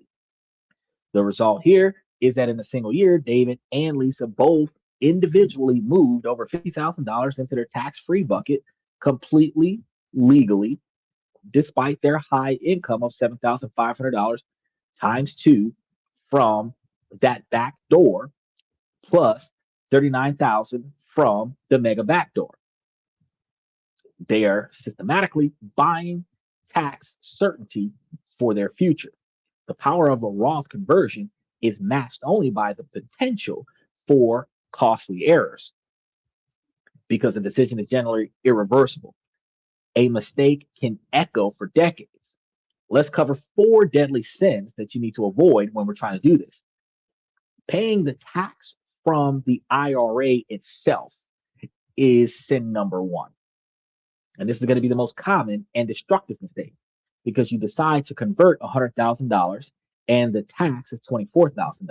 You're tempted to tell the custodian to just take the tax from the conversion amount. It is a disaster for multiple reasons. Why? If you're under 59 and a half, that $24,000 is now subjected to a 10% early withdrawal penalty. Even if you're older, you've just sacrificed $24,000 that could have been growing tax free for the rest of your life, which is why we don't want to use that money. The right way, always pay the conversion tax with funds from outside of the retirement account, like from a checking or banking account, a brokerage account, something to that effect. Sell some gold and silver and do it. This keeps your Roth conversions whole and maximizes its long-term power. Ignoring the pro rata rule is sin number two. And this is going to be the silent killer of the backdoor Roth strategy. The rule says that when you convert a traditional IRA, the IRS looks at all of your traditional SEP and simple IRAs combined to see how much of the conversion is taxable. You can't just convert your non-deductible contributions tax-free if you have other pre-tax IRA money somewhere. So the trap here is, say, Tom has $93,000 of pre-taxed rollover IRA. He contributes $7,500 after tax to a new traditional IRA, tries to convert it, thinking that it's tax free. He's wrong. The IRS sees one big IRA worth $100,500, of which 92.5% of it is pre-taxed money. So the 92.5% of his $7,500 conversion is taxable, creating an unexpected tax bill. Because you got to understand, pre-tax money is before tax money. Instead of post-tax money means that you paid taxes already on the money, right? So the right way is to do a clean backdoor Roth where you must have a zero balance in all pre-tax IRS by December 31st, which is why you see a lot of transactions happening in the stock market in December for whatever conversion year you're trying to do it in. Often, this means rolling those pre-tax IRA balances into your current 401 if the plan allows it. 401ks aren't counted in the pro rata rules, so this cleanses your IRA landscape for a clean conversion. Converting in your highest earning yields without a plan is going to be sin number 3. And the allure of a tax-free growth can lead people to convert the worst possible times. And you're betting that the tax rate that you're paying today is going to be lower than the rate that you're going to be paying later. Specifically because we assume that taxes isn't going to go up, that it's likely going to go down, and that's not always going to be the case. Because we're not talking about sales tax that's been stable for a while. We're talking about which president's going to be in office and says, well, we're going to hike tax from 22% to 27% for earned income. Yeah, those people, that you can't guarantee that. The trap here is that, 45-year-old doctor in a 37% tax bracket converts $200,000. Highly likely that their tax rate in retirement would be way lower. You have voluntarily paid taxes at the highest rate of your life. The right way to do it is the ideal time for large conversions is in your tax value years, the gap between retirement and the RDM location, a sabbatical, or a year with large business losses. You strategically fill up the lower tax brackets, paying taxes at 12% and or 22% on money that might otherwise have been taxed at 32% or more down the road, right? Sin number 4 would be unnecessary conversions of money earmarked for charity. I don't even know why you would tax money for charitable situations. This is a nuanced but important mistake that people make. Say a retiree wants to leave $500,000 to charity. They convert that amount from their traditional IRA to a Roth IRA, paying over $150,000 in taxes because they did the conversion, thinking that they're helping their heirs. This was completely unnecessary. A registered charity is tax exempt and doesn't pay income tax on an IRA distribution. They just gave the government $150,000 that could have gone to the charity. The right way here is that if you have a charitable goal, your pre-taxed, tax-deferred accounts are the absolute best assets to give. Leaving your traditional IRA to charity and your Roth IRA to your family is going to be the most tax efficient way to structure your legacy, which kind of helps with any taxation that's going to come from probate. Navigating these complexities, the timing, the tax brackets, and the pro rata rules, the IRMAA list, all of that is where the real work of financial planning happens.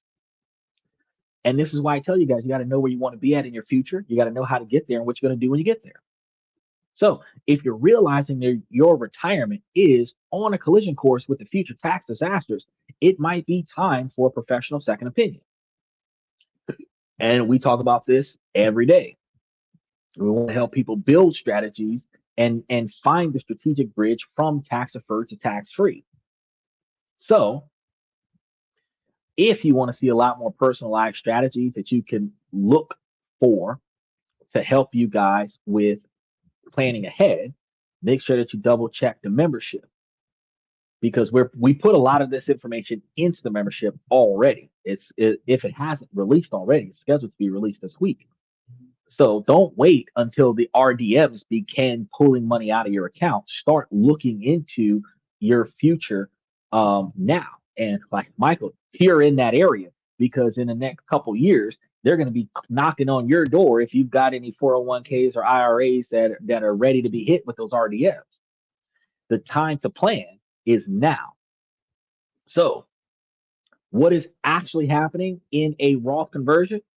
It's not just a tax bill, it's a profound shift of power. You are moving your life savings from a system where the government di- dictates the terms to a system where you yourself are in control. You're making a deliberate trade. A known voluntary one time tax today in exchange for a lifetime of tax free goals and freedom from mandatory withdrawals. You're buying out the government's claim on your future. It's about transforming your money from a tax time bomb into a tax free fortress. The conversions need to change. And it's not just about guessing the future tax rates, it's about understanding the fundamental mechanisms of the control. I know what a lot of people are going to be telling me is that, well, what if I don't have a lot going on there? What if I only got like 300 grand and they're going to make me take out 30? Well, I mean, if that's the case and you don't really give a fuck, you can just ride the wave and see what happens.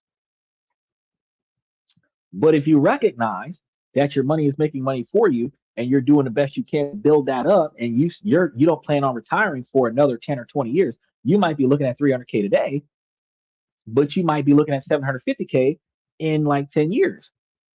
And do you really want them to put you in a $100,000 tax bracket because it'll be the money that they force you to cash out plus any other benefits that you're getting from anywhere else?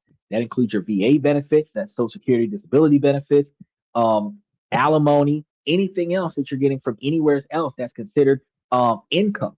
It's not necessarily earned income when it's like 25 or $30,000, but they really start looking at it when it starts becoming $100,000 combined. So you can either let your retirement be dictated by the ticking time clock of RDMs, or you can take the reins, pay the toll, and move your wealth into the safety and freedom of the tax-free world. And this is what actually is happening in life today. Wow, we were able to push through a shit ton of information with 20 minutes to spare.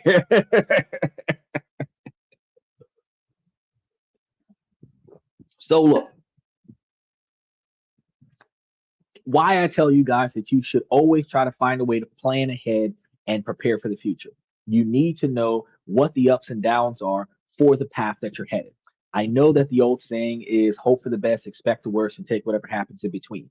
Prepare for the worst, always prepare for the worst. Yes, but you got to prepare for if times are good. You've got to prepare if your money is right. You got to prepare if you hit that $1 million goal that you're aiming. You've got to prepare if you own your own house, if you own your own car, if you're paying for your kids' tuition, if you're paying for traveling around the world. You have to prepare for the best parts of life as well, because the best parts of life isn't free either, right? Times are going to be hard, and you have to have a solution for most things that you could expect to happen, especially if they're things that have happened before. But when times are good, you have to prepare for when times are good too, because when times are too good, people sticking their hands in your pockets, and you got to know how to protect your assets. You have to know how to move your money in places where your money is not going to be as harshly pickpocketed or monitored. Because one of the things that we as broke folks are building our money right here in the United States, where Uncle Sam, Donald Trump, sticking a hand in our pocket on a regular basis. But we might reach $250,000 and say, let me ship that shit to Cancun in a tax-free country where I could put it into a trust and not have to pay that money. Because a trust in a country that charges taxes, you're throwing away the money if it's gaining income in this country. But a trust in another country that is not getting, you know what I mean? They're not being taxed. That's a whole different situation. Now, wait, what if I have a trust in another country that is gaining profits in the American stock market? There's a possibility that you're probably going to get taxed in American stock market. You might think, oh, I don't have to pay. You could try that, but if you're profiting in the American stock market is going to report it to the IRS. And the IRS is going to be looking to the source of the money and say, hey, let me get my cut. Even if it is an account from another country, you have to make sure that you structuralize it in a way that if taxes has to be given to the American government, that you pay that taxes. But it is a whole lot different than because if your money is protected in another country, it's a whole lot different than it would be if it was right here, for where they could just pull all of your accounts.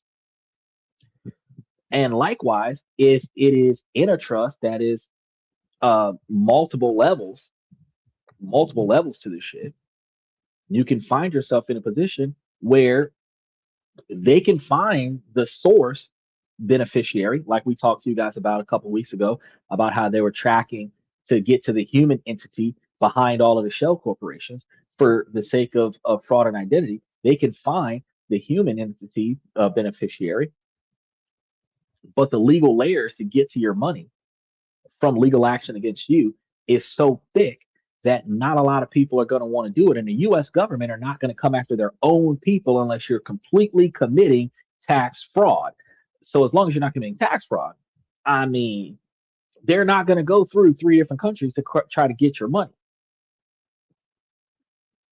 And the people who don't like you and don't like the fact that you got money, they're not going to try to go, you know what I mean, three different countries to get, because they can't afford that either. They can't afford the lawyers to go after you for 10 years here in America to get the money. So you know that they're not going to want to get a lawyer to fly to another country to try to argue that shit in two other countries.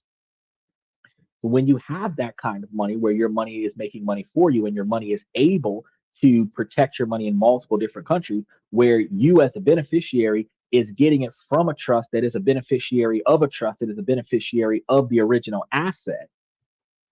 If they know that there's an asset somewhere, which that's harder to find if the asset is like three trusts removed from you, when if they did find it, you have to recognize that the first entity to touch the asset, which is trust number one, they have to win that case and then win the other case and then win the other case to get it from you because you're getting it from here, right? Now, you also have to recognize that if you have a trust that's taking care of your standard of living, not paying you money, that's where it becomes even harder for them to take money out of your pocket because somebody can take legal action against you directly and then give you a bill to pay. But if you don't have an income, what bill are they going to take from you? Because the house that you live in, you have a contract to live in there rent free. So the rent is the mortgage is paid, the repairs are paid. You're using a car that belongs to the house. The insurance is paid, the maintenance is paid. You see what I'm saying? When you start dealing with a situation where the trust pays for the resources, it doesn't pay you, it pays for the resources. And you just borrow the resources from the trust through the authorizations of the trust. You own nothing. If you don't even own the clothes on your back, it belongs to the trust, but you're wearing it. They can't even garnish the clothes off of your back because it ain't mine. It belongs to the trust, right? And I know that that sounds ridiculous, but this is how the wealthy protect themselves. You got to do some ins and outs thinking like, how can I pull some of these things off? What things are you trying to pull off?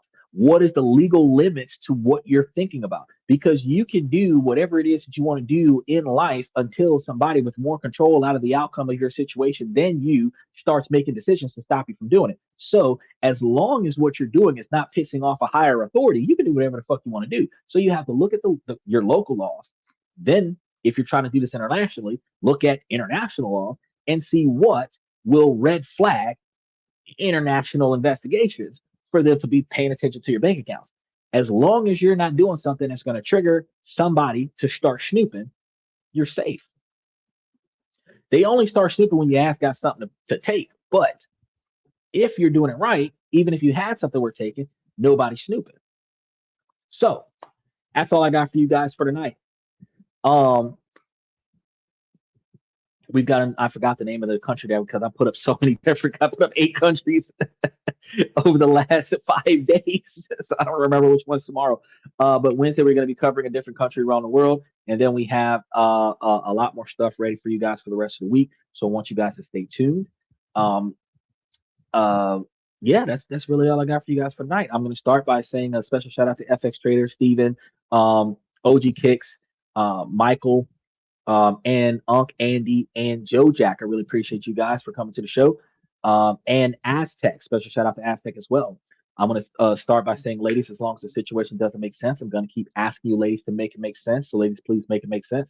Fellas, I give you this information to make you guys higher value men, not just to improve your income, but to also improve your decision-making skills. Ladies, while this is a male-driven podcast from the male's perspective, you too can make yourselves higher value individuals if you prioritize your 20 or 30-year plan, reverse engineer it to today, and start taking action to fulfill that plan. Keep your eyes and ears open for the potential suitor with the right characteristics and personality, drive, ambition, dedication, motivation, admiration, and integrity to achieve their own goals. See what goals they have and see how those goals match with your goals. If y'all both have long-term satisfaction goals, you're likely to work together to accomplish those goals.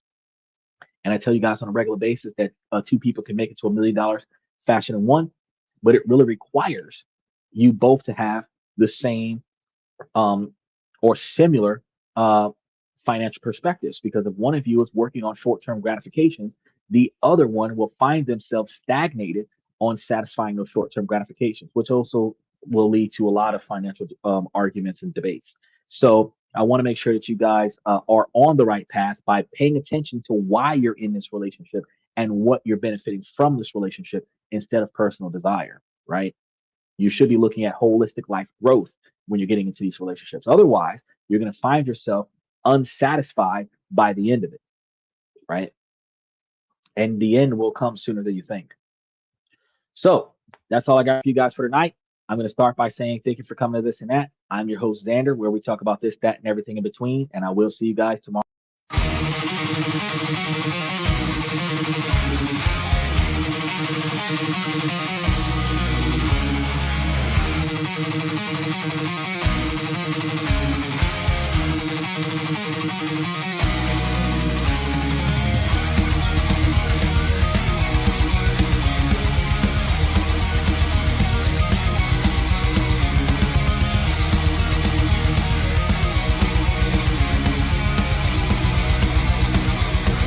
Higher ground.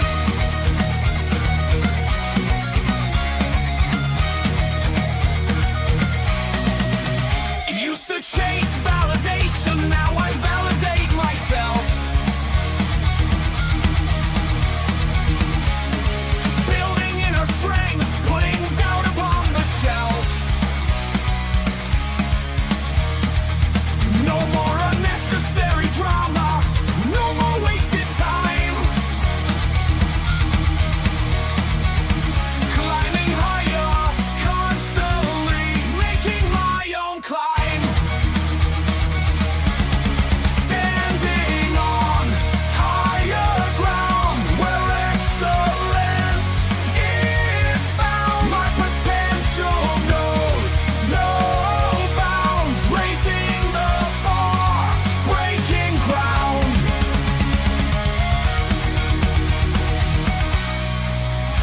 My network is my net worth. Choose your company wise.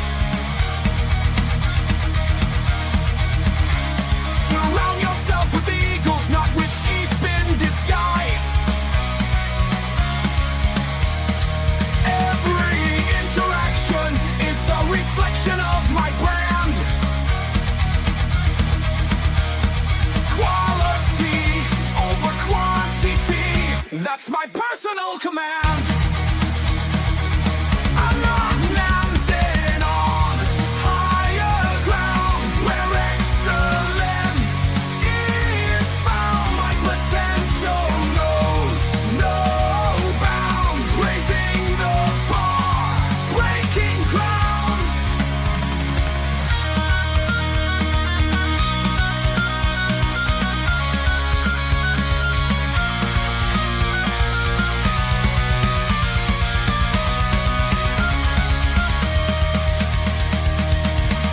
I'm not just living, I'm manifesting my vision, cutting through limitations with surgical precision.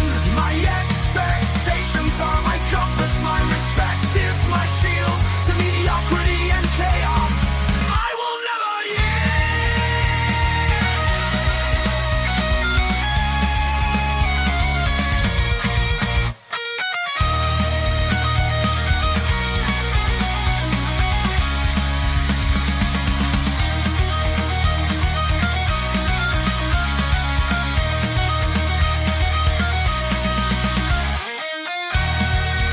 I'm not just living, I'm manifesting my vision, cutting through limitations with surgical precision. My expectations are my compass, my respect is my shield to mediocrity and chaos. I will never yield.